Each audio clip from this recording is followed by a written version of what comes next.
Debate. Honorable député de Pontiac. Merci, Monsieur le Président.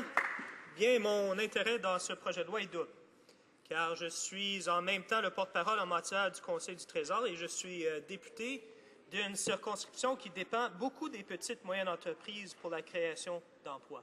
Et j'ai eu l'immense privilège et plaisir cette année de faire une tournée de beaucoup de ces entreprises-là dans des municipalités comme Chelsea, Wakefield, Shawville.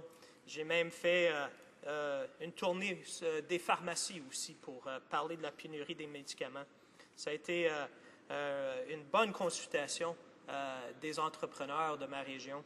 Et puis, c'est vrai, ils sont d'accord qu'il faut diminuer la paperasse, mais pas nécessairement de cette façon ici. Comme député, je crois au principe, bien sûr, de la réduction de la paperasserie, permettant aux entrepreneurs de réduire les tracasseries administratives. Mais à titre de porte-parole du Conseil du Trésor, j'ai des inquiétudes sérieuses sur ce projet de loi. Car je constate, comme il est souvent le cas dans les projets de loi conservateurs, grâce à leur zèle presque religieux de défendre à tout prix le libre marché comme ils le conçoivent, qu'ils ont inséré une intention cachée dans ce projet de loi, d'éliminer la réglementation qui protège la santé et la sécurité et l'environnement de mes concitoyens. Monsieur le Président, après les crises de l'hystériose et la tragédie du lac Mégantic, nous avons besoin de garanties de ce gouvernement qu'on va protéger davantage et réglementer la santé et la sécurité des Canadiens. Les règlements qui sont dans l'intérêt public devraient être maintenus. Or, ce projet de loi les met en danger, Monsieur le Président, car il donne plus de pouvoir au président du Conseil du Trésor d'éliminer ces réglementations sous la prétention de diminuer la papasserie des entreprises. Ce n'est certes pas la solution pour une saine administration publique, Monsieur le Président. C'est vrai, nous souhaitons NPD de diminuer le fardeau administratif imposé aux petites entreprises, mais nous ne pouvons pas le faire sur le dos de la sécurité des Canadiens et des Canadiennes. Et on ne peut pas faire confiance aux conservateurs qui ont l'habitude de déréglementer sans égard à la sécurité, et la santé et l'environnement. Il ne s'agit pas seulement d'exercer un contrôle théorique sur le nombre de règlements, mais de déterminer lesquels viennent en aide ou non aux Canadiens, c'est-à-dire une étude en bonne et due forme. Ça, c'est une fonction et une façon raisonnable d'aborder l'administration publique. Vous voyez, Monsieur le Président, seul le préambule du projet de loi stipule que les règlements protégeant la santé et la sécurité des Canadiens ne seront pas affectés. On sait bien qu'un préambule ne fait pas partie de les lois qui gèrent évidemment ces règlements et ces lois. Il n'y a aucune mention de l'environnement dans le projet de loi au complet. Si les conservateurs ont vraiment la santé et la sécurité des Canadiens à cœur, pourquoi ne pas avoir protégé explicitement de l'application du projet de loi les règlements qui protègent cette santé et cette sécurité? J'aimerais rappeler à mes collègues de cette Chambre certains faits importants tant qu'à la tendance de ce gouvernement à laisser aller les choses quand il s'agit de la santé et la sécurité des Canadiens. Les conservateurs n'ont pas un bon bilan en matière de préservation de ces règlements, Monsieur le Président. Par exemple, l'année dernière, le ministre des Transports a accordé aux transporteurs aériens WestJet une dérogation au règlement de l'aviation canadien. Les avions de WestJet pourront désormais voler avec un agent de bord pour 50 passagers, 1 pour 50, plutôt que la norme de 1 et 40 exigée par le règlement. Depuis, d'autres transporteurs aériens ont demandé des dérogations similaires. Le NPD a demandé que la règle 1,40 soit maintenue, et c'est raisonnable, Monsieur le Président.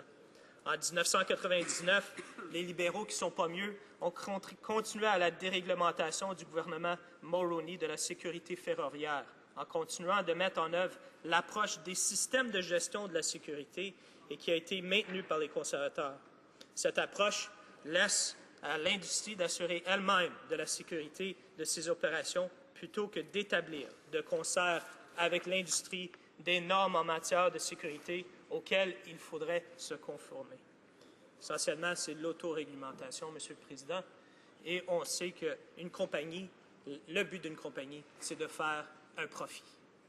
Cela a mené à plusieurs déraillements à travers le pays. De plus, dans le projet de loi d'exécution du budget C4 d'octobre 2014, les conservateurs ont amené des changements au Code du travail qui évisceront les pouvoirs des agents responsables de la santé et de la sécurité dans les milieux de travail sous juridiction fédérale. Compromettre la santé et la sécurité des travailleurs est inacceptable, Monsieur le Président.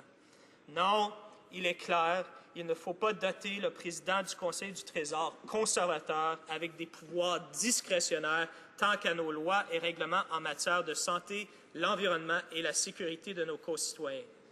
Du point de vue de l'élimination de la papasserie, il est difficile, Monsieur le Président, de croire que les conservateurs sont sincères en matière d'éliminer la papasserie, car ils ont fait le contraire avec le Fonds Chantier Canada.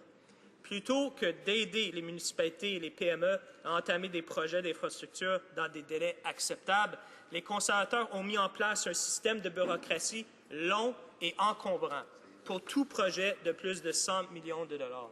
Cela va créer des délais de 6 à 18 mois qui vont retarder des projets importants, Monsieur le Président. Ils ont fait de même sur leur supposée réforme de l'assurance-emploi, qui demande aux employeurs de plus en plus d'informations sur leurs employés. De plus, ils n'aident pas vraiment les petites et moyennes entreprises. Par exemple, les conservateurs traînent les pieds lorsqu'il s'agit de prendre des vraies mesures pour encadrer les frais de carte de crédit anticompétitifs que les commerçants doivent verser aux émetteurs des cartes. Si les conservateurs souhaitaient réellement aider les PME, ils auraient appuyé la proposition du NPD de créer un ombudsman pour encadrer les frais de carte de crédit que les émetteurs de cartes facturent aux commerçants. C'était une solution simple, raisonnable, mais rejetée. Non, Monsieur le Président, ce projet de loi n'est pas sérieux. Le principe est bon, mais il n'est pas clair qu'il donnerait les résultats attendus. Ce qu'il faut faire pour les petites entreprises, c'est de déterminer ce qui n'a pas de sens dans le système et l'éliminer. Il pourrait s'agir d'une étude simple. La règle du 1 pour 1 est trop vague et ne comporte aucune garantie. Il faut aussi cesser de raconter des histoires aux petites et moyennes entreprises et plutôt les aider, en rétablissant les crédits d'impôt à l'embauche pour les petites entreprises, en réduisant les impôts pour les petites entreprises. Je ne parle pas du taux d'impôt pour les grandes sociétés. On peut mettre fin aux frais de carte de crédit et redéfinir ce que constitue une petite ou une moyenne entreprise.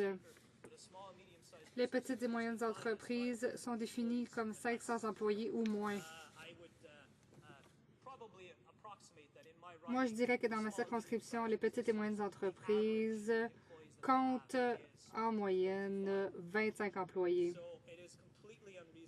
Il est donc déraisonnable de s'attendre à ce que des entreprises de 25 employés puissent compétitionner avec des entreprises qui comptent 499 employés.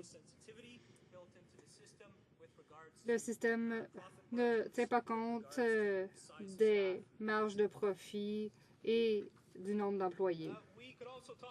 On peut aussi parler d'entente de services entre les marchands et les entreprises de cartes de crédit.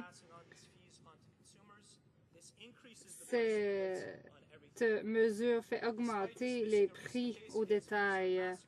Ça nous rappelle ce qui est arrivé avec Visa et Mastercard. Le Bureau de la concurrence a demandé un cadre réglementaire pour mettre fin aux pratiques. On peut aussi créer un crédit d'emploi pour les gens qui forment des employés. On pourrait faire en sorte qu'il soit plus facile pour les parents de transmettre les entreprises aux enfants des crédits d'impôt pour aider les petites entreprises avec les charges sociales et ainsi de suite. Il y a aussi le secteur agricole. On pourrait peut-être faire quelque chose relativement aux risques et aux taux d'intérêt élevés pour l'acquisition de nouvelles terres agricoles. Il est clair que de ce côté de l'équation, on propose des mesures concrètes et sensibles et réalistes pour vraiment aider les petites et moyennes entreprises pour les aider à créer des emplois dont on a tant besoin au pays. Merci.